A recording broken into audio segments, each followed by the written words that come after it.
Welcome to Robot World. The Abe robot was the first undersea explorer. I'd like you to meet Abe. Abe is a robot. You'll notice that its name is spelled with capital letters. The E stands for explorer. The Abe stands for benthic, which means the bottom of the ocean. That's where Abe explores. The Abe is for autonomous, which means by itself or without any help. The last part is what makes Abe different from other seafloor exploring vehicles designed and built at Wood's Hole Oceanographic Institution. People dive in the submersible Alvin. Jason is a deep diving robot, but is attached by a long tether, like a long leash, to the surface ship. The tether supplies power to Jason and allows a pilot on the ship to see through Jason's cameras and to control it using a joystick. Abe was designed to fly free without a tether near the seafloor. Placed overboard, it spirals downward over several hours to the seafloor. Once there, it is programmed to navigate a pre-selected path, mapping the seafloor with sonar, using a CTD to collect information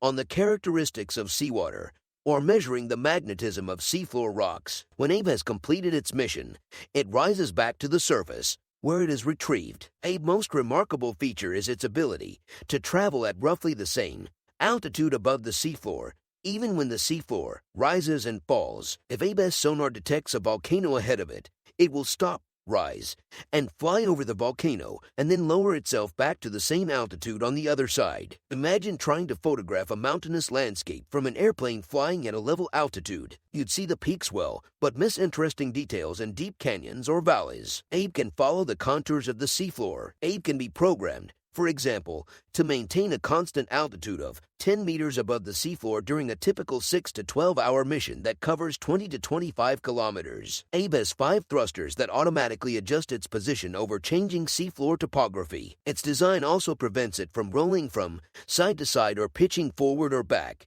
giving it a very stable ride. Humans cannot control vehicles underwater so precisely. Abe does indeed resemble the Starship Enterprise in the original Star Trek series, with 3 torpedo-shaped compartments connected by struts in the shape of a triangle. Abe's 2 upper red pontoons contain glass balls to provide buoyancy. This keeps Abe floating upright. Its 3rd compartment contains its computer brains and the batteries that power Abe and its instruments for 6 to 30 hours, depending on how much power the instruments require. Because Abe is autonomous, it can stay at the bottom much longer than a human-occupied vehicle like Alvin. Traveling at slightly more than 1 mile per hour, Abe can create a finely textured map of seafloor that covers about 1 by 2 kilometers during one dive. Abe gives scientists the capability to use more vehicles at the same time to collect more information. Last year, Abe was deployed and left undersea for 20 hours, while the ship moved to a site 30 kilometers away, where Alvin, Dove, and camera tows or CTD casts were taken. Then the ship returned to pick up Abe. In the future, Abe and other autonomous underwater vehicles will be designed to dive,